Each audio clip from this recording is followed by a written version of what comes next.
at 6:33 p.m. Is that what you got? It's not even close to what that clock says. It's pretty close, 6:35. 6:35. Okay, 6:35. The board may meet in closed session to deliberate the appointment, employment, evaluation, reassignment, duties, or dismissal, or public officer or employee, including superintendent's evaluation, deliberation of purchase, exchange, lease, or value of real property, deliberation of negotiated contract for prospective gift to the district, deliberation of commercial or financial information that the board is receiving business prospect, or deliberation of an offer of other financial incentive to a business prospect, and to consult with legal counsel concerning matters which school district's legal counsel determines should be confidential, including student transfer appeals as identified in items 6.2 through 6.6 on the board's agenda this evening in accordance with Chapter 551 of the Texas Government Code, Sections 551.074, 551.072, 551.073, 551.087, and 551.071, respectively. Welcome, everybody. First item on our agenda is approve the agenda. I'm trying to get to that. Okay, is there a motion to approve the agenda? Move approval. Is there a second? Second. All in favor of that motion, please raise your right hand. Passed unanimously. Thank you, board. Okay, let's do the pledge.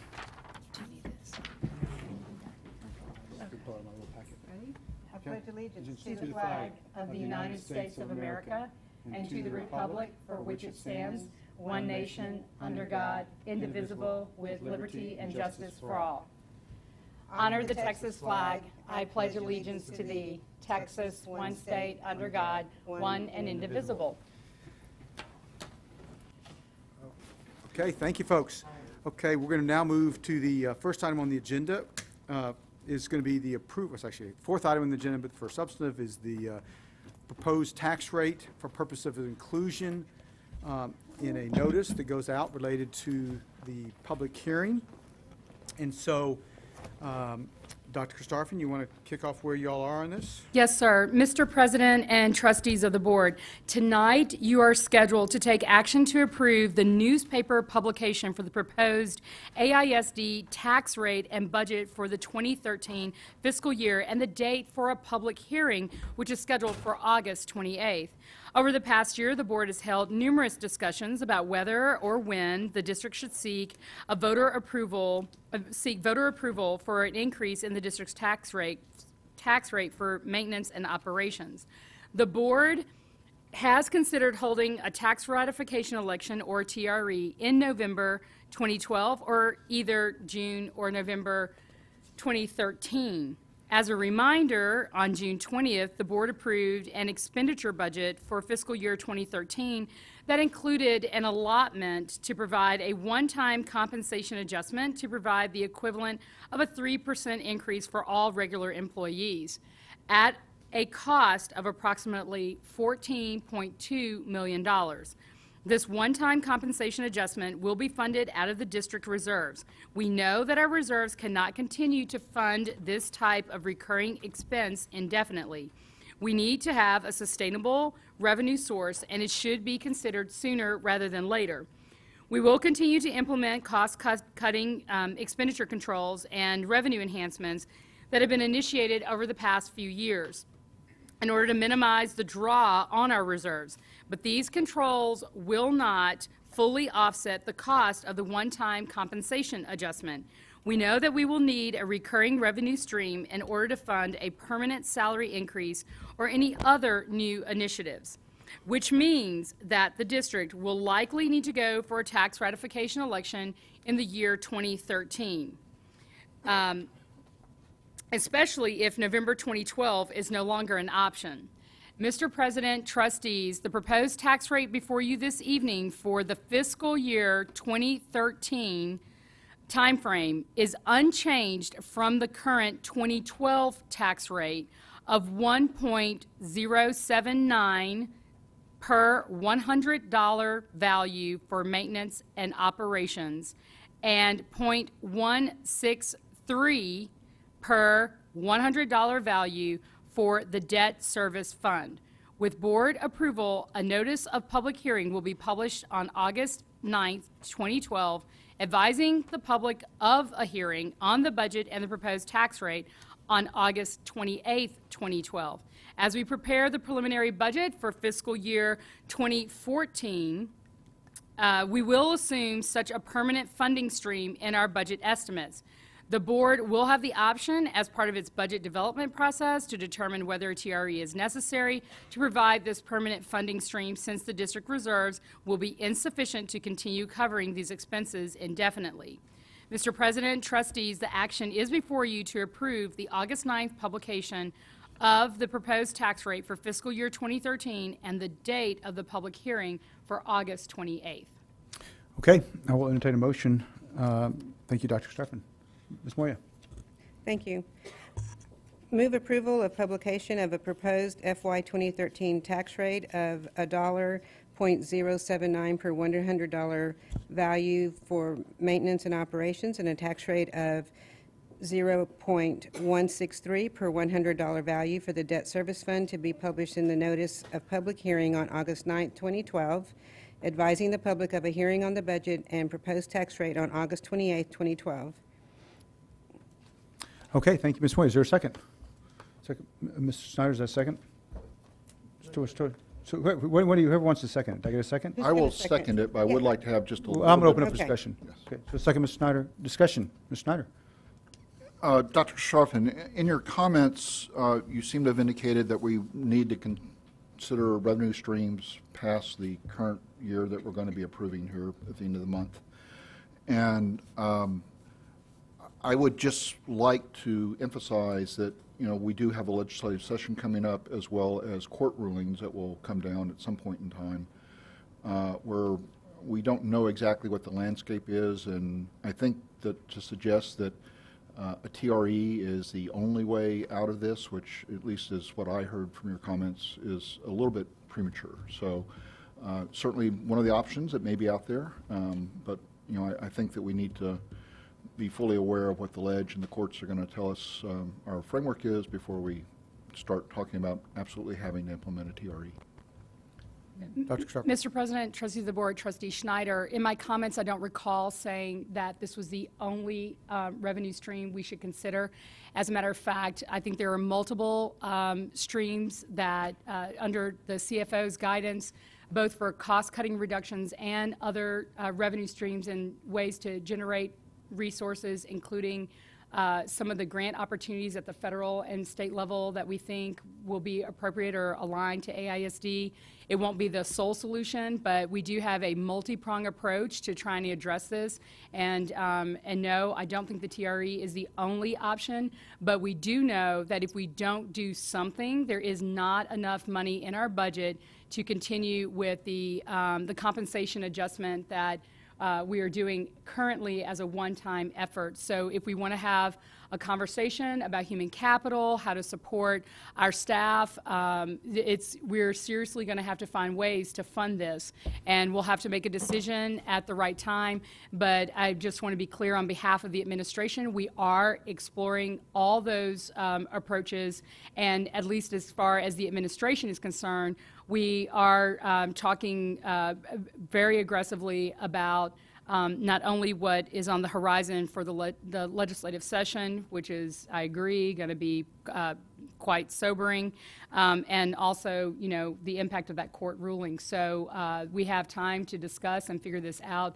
But from the administration's perspective, it is the tax ratification election is something that we are looking at as part of our proposal for the board to consider. And of course, the board has the discretion of you know, discussing that and determining whether or not you would consider that as part of the solution for the future budget process.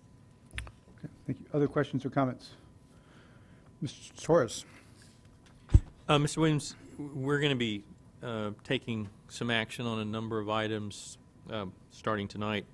I think it might be helpful just to have council explain why it is that we need to take the action tonight in terms of the advance notice required by law, Right. as well as how And that might be Nicole or council, but you might just give an indication why it's important for the public hearing, that we have to give notice in advance of the public hearing, so the public's aware of that prior to the public hearing, and what the requirement is by law in terms of the advance notice. Thanks. That's a good question. Thank you. Good evening. As a requirement under the Comptroller's Rule and the 2012 Guidance in Truth and Taxation, school districts must publish a notice in the newspaper advising of the proposed tax rates and budget for the ensuing fiscal year no later than 10 days before the public hearing, but not before 30 days in the public hearing. And so this is the first sort of actionable session this month for the board to take action and approve the rates that we're actually going to publish and advertise as part of those hearing discussions. Thank you. So Nicole, just a quick question. So back to the date, maybe decision about publishing on August 9th versus any other date. Why August 9th? Well, we're publishing August 9th because in sort of our Schedule 1, when working with the newspaper and finding sort of a day that fell within the window. So as long as we do it within sort of 10 days and that no earlier than 30-day window, then we can schedule the hearing for the 28th. So it's just a matter of timing and sequencing with what the notice requirements are to get the ad prepared and ready to run in the paper. So Okay. it's sufficient enough time. It's not necessarily the latest we could go, and it's not necessarily the earliest we can go. Feels So like the somewhere in the midpoint, middle. between 10 and 30, it's Right. about 19 days out from It's the. about 19 days out. I mean, we have till 10, but that's a prudent way, and we might as well advertise in advance enough time to give people the opportunity to see the notice and run it so that they can be prepared to attend the August 28th hearing.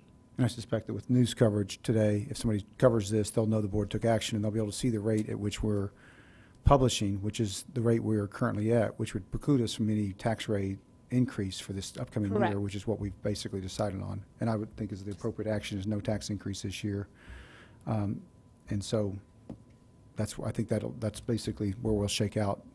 Right. So between news coverage, public notice, hopefully the public will be aware that we're not intending to address a tax increase this year. Absolutely. Once the notice is published, it basically locks the actual proposed tax rate, and so you'll be taking action to approve these rates on August 28th. Okay, thank you. Other comments or questions? I'm going to follow up on something I think Dr. Christopherson said, which is I do think we ought to think about, at least giving other jurisdictions notice that if we don't get sufficient relief through the legislative action or the legislative session or the school finance litigation, that we're likely to have to go next year, because one of the challenges that we found this year and every year is the competition among local jurisdictions for who's going at what date for how much, and we'd be in a position where we're competing between jurisdictions and also overwhelming the taxpayer. So I think from a standpoint of communicating to other jurisdictions, we ought to be looking to go in 2013 unless we find that we don't need to, versus we're not sure if we're going to go and then we'll come in later, and then we run the risk that I think other jurisdictions might actually, for lack of a better term, claim 2013, and then we potentially get a lot of pressure to get pushed off. Other thought? Everybody okay with that? Just sort of tentative. All right, so we got a motion and a second. Any other discussion? All in favor of that motion, please raise your right hand. Passed unanimously. Thank you, board. Okay, next we have another item, which is basically the calling of the election, which will be in November 6th. Dr. Christopherson, any opening comments? Mr. President, trustees, on October 11th, the board voted to change the uniform, October 11th, 2011. The board voted to change the uniform election date for the general election from May to November of even years. You will find in your agenda the order to call the election for trustee places 2, 3, 5, and at-large place 8. The election is to occur on November 6, 2012. The period that persons interested in running for one of these places may file an application is July 21st through 5 o'clock p.m. Persons who file for candidacy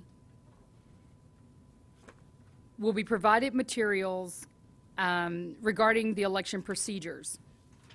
The last date for the application is August the 20th.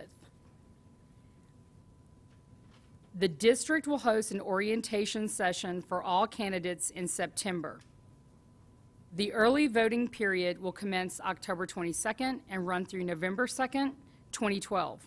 The board is currently scheduled to canvass the election at noon on November 15th, and elected officials will be sworn in on November 15th, 2012, unless a runoff is required. The runoff election would be held on December 8th, and the canvassing and swearing in would be both on December 18th, 2012. The Travis County Election Division will conduct the election, which will cost $1.36 million. And AISD does share the cost for the with Travis County, and it's approximately $218,000. Okay, thank you, Dr. Scott. We'll share the cost with Travis County as well as the City of Austin for their amendment. So I think the cost a little bit less. So open for a motion to approve Ms. Moya. Thank you.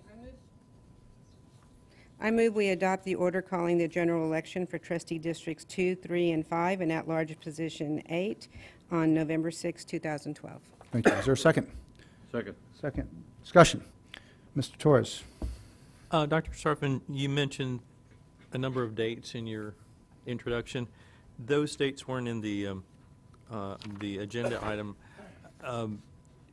Can we make sure that we have those certainly posted on the website so that people will know in particular the various dates? The order, yes, sir, we can do that. That'd be great. Thanks. Other questions or comments? Ms. Lavoy. For people watching from home, can we ask Dr. Karstoffen to repeat those dates? It was a little confusing the way it was presented. Thank you. Just a lot of content. Okay, Dr. Christopher, go ahead. I thought it was clear. The election will occur on November 6, 2012. The period for persons interested in running for one of those places may file an application on July 21st through 5 o'clock p.m. The last day you can make your application for running is August 20th. The other date I mentioned is about the early voting period. That commences on October 22nd and runs through November 2nd, all in 2012. The board is scheduled to canvass the election at noon on November 15th, and elected officials will be sworn in on that same day, November 15th, unless a runoff is required. The runoff election would be held on December 8th, and the canvassing and swearing in would be both on December 18th. Okay, thank you, Dr. Stuffman. So, I have a motion second. Other questions? Mr. Schneider. Just to help my memory out, Dr. Griffith, have we ever canvassed the election and sworn in folks on the same day? They're just having a little bit of a disconnect here in terms of process.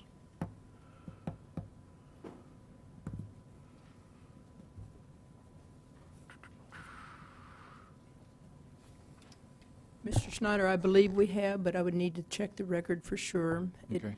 It does seem to me that 2 years ago we did do that. Okay. It seemed to me like we always canvass the election and then like the next board meeting. The window to canvass is very tight. We only have Okay. about 3 days. So and that's so what's driving it. getting that coordinated with your meetings is what we're trying to do with it. Great, thank you. And Dr. Griffith, I remember in the past, we would sometimes do canvassing, say at noon, like a day or two before, the day of, and then the actual swearing in would be the night of. But it is a very tight window between That's correct. canvassing and swearing in. Yes, sir. Okay, thank you. Other questions or comments? Okay, we have motion second. All in favor of that motion, please raise your right hand. All approved unanimously. Thank you, board. Okay, the board will now move to closed session to deliberate on a number of matters, and we will return to open session to render action, if a board appropriate, on several student transfer appeals. There's 5 of them. And we're estimated, it says at 9:20, but it just depends on how long the board deliberates that. So whenever we're through, we'll come back down. Okay, so the board will move,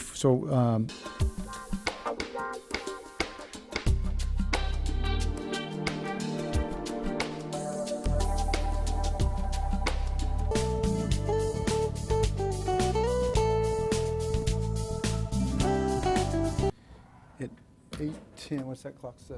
8:15, it's something less than that. What is it? I don't think so. I think we can just track it, and we'll give, Mel, you'll take notes on behalf of Elaine. Thank you. And I think Board Secretary also has, yeah. Okay. A special little I got Okay, we'll reconvene at 8:11. We've got 5 transfer items that are on our agenda marked as 6-9, 6-10. 6-11 is not applicable this evening, and 6-13 is not applicable, but 6-9, 6-10, 6-12, 6-14, and 6-15. We'll entertain motions on agenda item 6.9, transfer appeal of Kendra W. Whatever it is, I got the wrong, maybe I got the wrong, I got the wrong agenda. 6.2, sorry. Okay, entertain the motion. Mr. President, I move to affirm the decision of the superintendent and deny the relief requested. Is there a second? Second, Ms. Torres. Discussion. All in favor of the motion, please raise your right hand. Opposed? 4-4. Okay, I didn't see who voted which way. I can't see. So the vote opposed to Okay, wait, tell me who was for, because I couldn't see. you, Ms. Torres, Ms. Brister, and Ms. Schneider. Okay, hold on. So Mel, and a 4-4, motion fails, right? So what does that mean?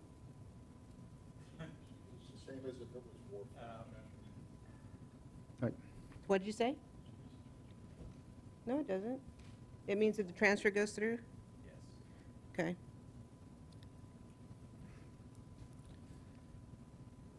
Okay, Okay, now we'll move to item 6.3. okay. Ms. Moya. Mr. President, I move to affirm the decision of the superintendent and deny the relief requested. Is there a second? Second, Ms. Torres. Discussion. All in favor of that motion, please raise your right hand. Opposed? It passes 6-2. Okay, agenda item 6.5, I believe. Is there a motion? Mr. Moya. Mr. President, I move to affirm the decision of the superintendent and deny the relief requested. Is there a second? Second, Ms. Brister. Discussion. All in favor of that motion, please raise your right hand. Opposed? Passes 7-1. Agenda item 6.7. Ms. Moya. Mr. President, I move to affirm the decision of the superintendent and deny the relief requested. Is there a second? Second, Ms. Brister. Discussion. All in favor of the motion, please raise your right hand. Opposed? Passes 7-1. And lastly, agenda item 6.8. Ms. Moya. Oh, I don't want to do that one. Okay. No, I'm kidding. Thank you. Mr. President, I move to affirm the decision of the superintendent and deny the relief requested. Is there a second? Second, Ms. Brister. Discussion. All in favor of that motion, please raise your right hand. Opposed? And it passes 7-1. Okay, thank you, board members. Okay, the board will now return to executive session, and this is the end of our televised portion of the meeting, and the board will adjourn from the board conference room at the end of the executive session. Okay, thank you very much. Okay.